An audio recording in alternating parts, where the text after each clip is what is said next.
Like, what makes y'all think this is about you?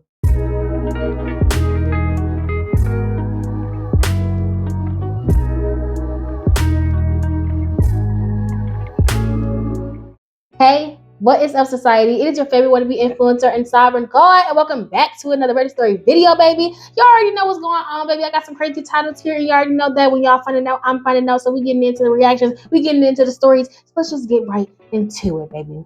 Let go. First story.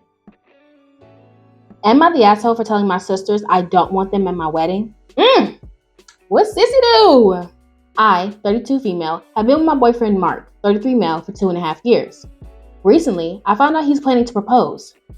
How did you find that out? My grandfather passed away in May, and he was a huge part of my life. Dang. Mark showed my grandfather the ring and told him that he was planning on proposing and wanted to ask him for his blessing along with my dad's. Aww. Men still do that for real? Like, y'all be asking for our father's, grandfather's permission? Oh.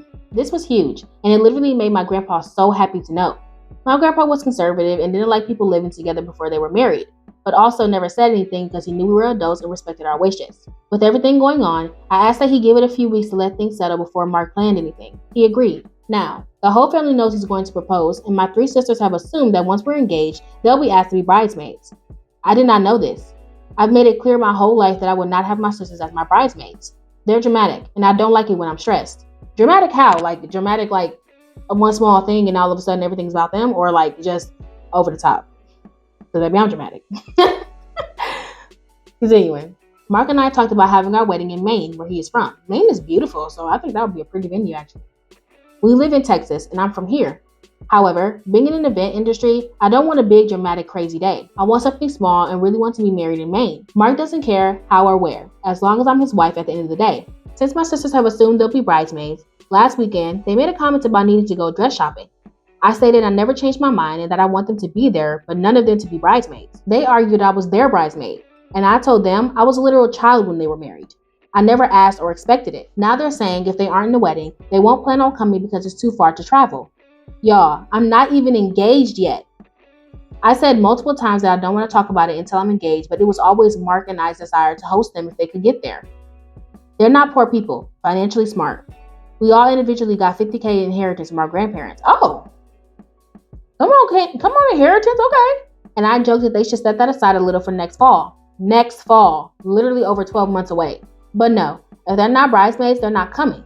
I told them that they are cruel for making this about them and legit trying to ruin my future engagement with their petty behavior. I told them if that's how they felt, then they had no business expecting to be invited at all.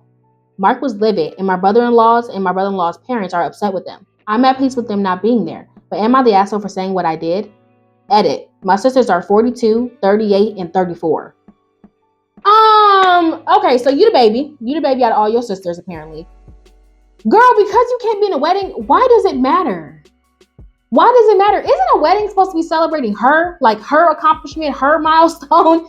Why is he making it about you? See, this is why she didn't want y'all in the wedding in the first place, because y'all dramatic as hell. How y'all at y'all big age? At your big age, acting like that. If she doesn't want a big wedding, she doesn't have to have a big wedding just because you want her to. Like, what do you mean? Isn't this supposed to be a celebration of her? I'm just not understanding here. Like, what makes y'all think this is about you? You know what I'm saying? At your big age, like, I really just don't get it. Like, if somebody invited you to a wedding and they said it's really small, it's really short, nothing crazy, I'd be like, fine, I'm just happy that I'm invited. Because weddings can just be so stressful, especially when you add more and more and more stuff. Weddings can already be a mess and a half. But you add on dramatic people, adding on extra guests, extra people in a bridal party, it's just a lot. And you probably just want it to be an intimate, beautiful moment between you and your husband, because it's about y'all and it's for y'all anyway. Child, no. You're not the asshole. They're the assholes. Like, how dare you? I'm not going to come to your wedding because I'm not a bridesmaid. I'm sorry. Is this your wedding? I'm not understanding. Like, OP, I'm sorry that you got sisters like that, because that's some really fucked up shit. Like, you're going to really miss out on your sister's big milestone, especially when she was there for all 3 of y'all milestones, or 2 of them, you said. All 2 of their milestones. Like, I don't really understand. Y'all make sure to drop your opinions down in the comments. Moving on. Am I the asshole for telling my dad to correct his and his wife's lie to his stepdaughter, or he can deal with the consequences? My dad remarried when I was 12 after the death of my mom. My dad's wife was a widow also and had a 7-year-old daughter at the time. I didn't blend the way they wanted me to. I never felt a family bond with them though. My stepsister can be really sweet. She's also special needs and behaves very young as a result. She struggles to comprehend things the way someone her age, 20, would. And her view of the world is very young. It makes her far easier to manipulate and far easier to upset. There were times when I still lived with them that I had to be so careful about the things that I talked about because she would get so upset. Movies had to be very happy and cheerful. It could not have death or bullying or any sarcasm in them because that could really upset her. Which is why I'm so angry right now. So I'm expecting a baby, and my stepsister was so excited. The last time she saw me, she told me that she was excited for me to name a boy after her dad. I asked her what she meant, and she told me that my dad and her mom told her I was going to name a boy after her dad like I'd name a girl after my mom. She told me she hopes I have a boy, and she was so excited and so easily believed that I was going to do that. I mentioned this to my dad, and he sheepishly admitted that he had told her that, and that they were going to ask me to consider naming a son after my stepsister's dad because it would mean so much to her. Girl, I don't know that, man! Y'all are weird! Y'all are weird! Why would I name this girl's daddy? This whole time, y'all, in my brain, I'm computing that she meant OP's dad. That she was calling OP her dad. And that's what she was talking about. You talking about this, your dad's wife's daughter's father? The wife's baby daddy. So the same face? How weird. What? Okay. Okay. I told him I wasn't going to do that, and he should have known that. He told me that they figured, but they really wanted his stepdaughter to be happy. Why does she need my child to be named after her daddy in order for her to be happy? Why would y'all tell her that bullshit? Like, I don't understand. What was the point of that? Like, okay. I spoke to him with his wife present and told him to correct the lie that he had told her or deal with the consequences of not doing so. She told me I would be heartless to deny her daughter this. What is you talking about? Are you delusional? What is wrong with you people? My dad asked why I wouldn't do it, and I told him because I'm not the one who told the lie. I told him the choice was up to him and he can live with the consequences. They said I was blackmailing them and playing games, which wasn't fair. Am I the asshole? Blackmail? Blackmail? Baby, that is the biggest reach. That is the biggest reach, baby. They said, go ahead, let me reach on over to Mount Everest. That is the biggest reach I have ever heard in my entire life. They're blackmailing them because you lied to a autistic or mentally disabled child about her father being the one to be honored by the name of her older stepsister by giving the baby his name. Like, I'm having a brain aneurysm just thinking about what the hell is happening here. Like, you truly believed your whole chest that just makes sense. Where was it? I need the context. How did that even happen? I need the context. How did that even happen? How did you even come up with that lie?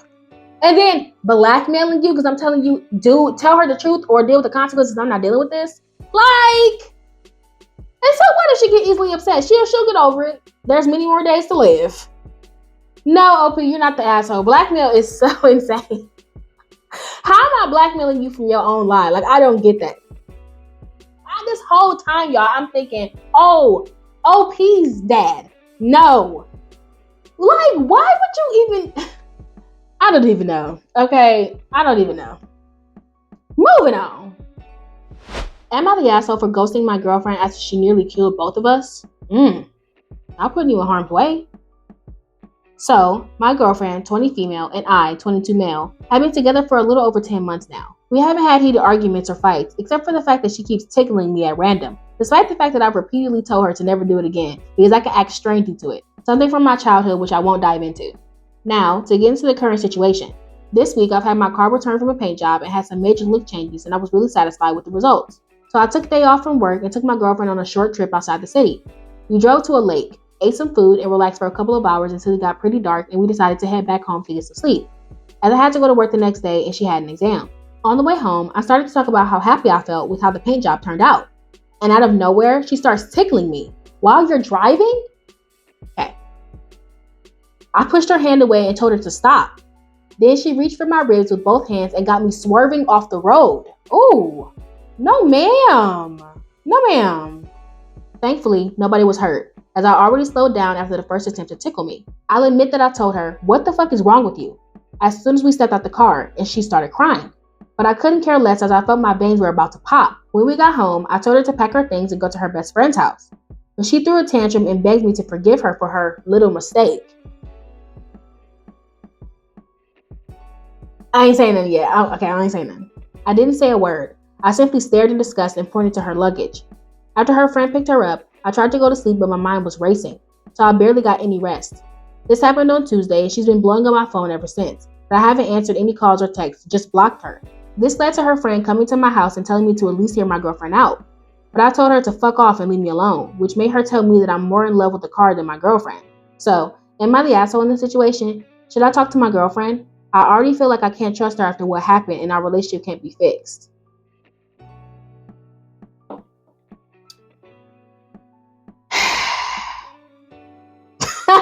Yeah, friend. I'ma say yeah. Because I think that you took this to the utmost extreme. Like, I'm not saying that what she did wasn't dangerous, because don't get me wrong, it was 100% dangerous what she did. But I get you being upset. I get you fear for your life. Something almost happened. Your car, potentially got messed up. And you said something earlier about you got some deep scratches or something on the car. Yeah, you mentioned a little earlier that you had got some deep scratches on the car. But it really didn't matter at that point. But I think that you are overreacting just a little bit. It's just, I get it. It was an unsafe thing to do. But I feel like that's one of them situations where it's a conversation. Like, you don't have to completely be like, F off. Like, I don't want nothing to do with you. I don't want to ever see you again. Like, just tell her, hey, I need some space. I need some time to decompress. Like, I'm really frustrated with you right now. You put both of our lives at risk when you did that. That's not something that you do when somebody's operating a motor vehicle. Sometimes we do impulsive things as human beings, trying to be goofy, funny, silly, whatever, not really thinking much of it. And sometimes we don't think about the consequences of our actions until it's too late, But I truly believe that this is not a relationship ending. I truly believe that you're just really frustrated because you're like in that I feared for my life stage, and you don't think that she's like listening to you. And then you also said that you had trauma from being tickled when you were young. So it's like, you have told her to stop tickling you. You have told her to stop doing that. Does she know the trauma behind that? Not saying that she needs to in order for her to respect your boundary, but how did you say not to tickle you? Are you saying like in a joking way, like, stop? Or are you saying, hey, I really don't like that. I would appreciate it if you didn't do that, or this makes me react in a certain way, or I don't feel very comfortable when you do that to me. Like, did you have that sit down conversation with her, Because if you haven't, I would encourage you to do so, because maybe she's just thinking like everybody else, when you tickle people, they'll tickle me because I'm super ticklish myself. So it's like, don't tickle people because, I don't want to be tickled. But it's like, if you have genuine trauma, I don't know if she really knows that, but if she does, then maybe that is a relationship ender for you. But I don't think that she does yet. So I would say, calm down, take a beat, tell her to leave you alone for a little bit, and then reach back out to her. Yeah. But you are the asshole. Let me know what you guys think down in the comments. Moving on. Am I the asshole for telling my boyfriend if he doesn't want to have sex with me, then we need to break up?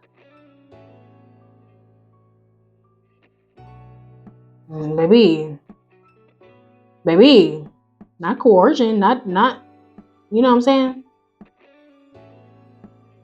Let's go. My boyfriend, male 26, and I, 21 female, have been dating for a year or so. Our entire relationship has been very good, and I love him so much.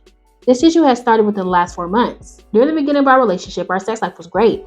Sex was good, the amount we had, all that. I genuinely never foresaw this becoming a problem. However, around the beginning of February, my boyfriend got really, really sick with what I think was COVID, but he never got tested for it. He's fine now, but at the time, he probably lost 10 pounds just from the amount of throwing up. Damn, you sure you didn't have food poisoning or something? Puking? I didn't think that was a symptom of COVID, but hey. He was sick for weeks. Obviously, during that time, we never had sex, but we've literally never had sex since then. Even on our 1-year anniversary, which was in March, he was better, but no sex. Amazing dinner, so much fun afterwards, but literally zero sex. I was slightly confused, but I let it go. After that, every single time I tried to initiate with him, he rejected me. At first, it was gentle rejection that didn't hurt me too much. And then it just became, stop, not right now. with zero effort or communication as to why. I haven't physically changed since the beginning of our relationship. He's always told me how attractive I am, and I never had issues before him. I don't think it's me, but I don't know. It's hard not to think it's me after literal months of rejection. He also doesn't even try with me anymore. He still kisses me, even makes out with me, but he never goes further. I've tried so hard to ask him why, and ask him if he's okay, but he won't communicate. I've tried to offer other kinds of things besides sex, but he doesn't want to do that either. Eventually, last week, after yet another rejection, I broke down crying. I asked him why he was being this way with me. I asked him if he wasn't attracted to me anymore, or if he was getting it elsewhere. He told me all of that was wrong, and he seemed very, very apologetic. But again, no explanation as to why he's being like this. I told him that I was so frustrated with him, the situation. Sexually, I just don't get it. He offered no insight, just a bunch of kisses, and I'm sorry. I told him the next morning that we needed to rethink our relationship if he can't even tell me why he won't have sex with me. I told him if he doesn't want me anymore, he needed to break up with me and stop playing the long game and making me break up with him. He was so offended and honestly angry with me. He ended up calling me unfair and immature and slammed the door on his way out. We haven't talked much since then. When he's apologized and has been adamant that he doesn't want to break up. I just don't know what to do. Am I the asshole for giving him this ultimatum? Would you be able to do this?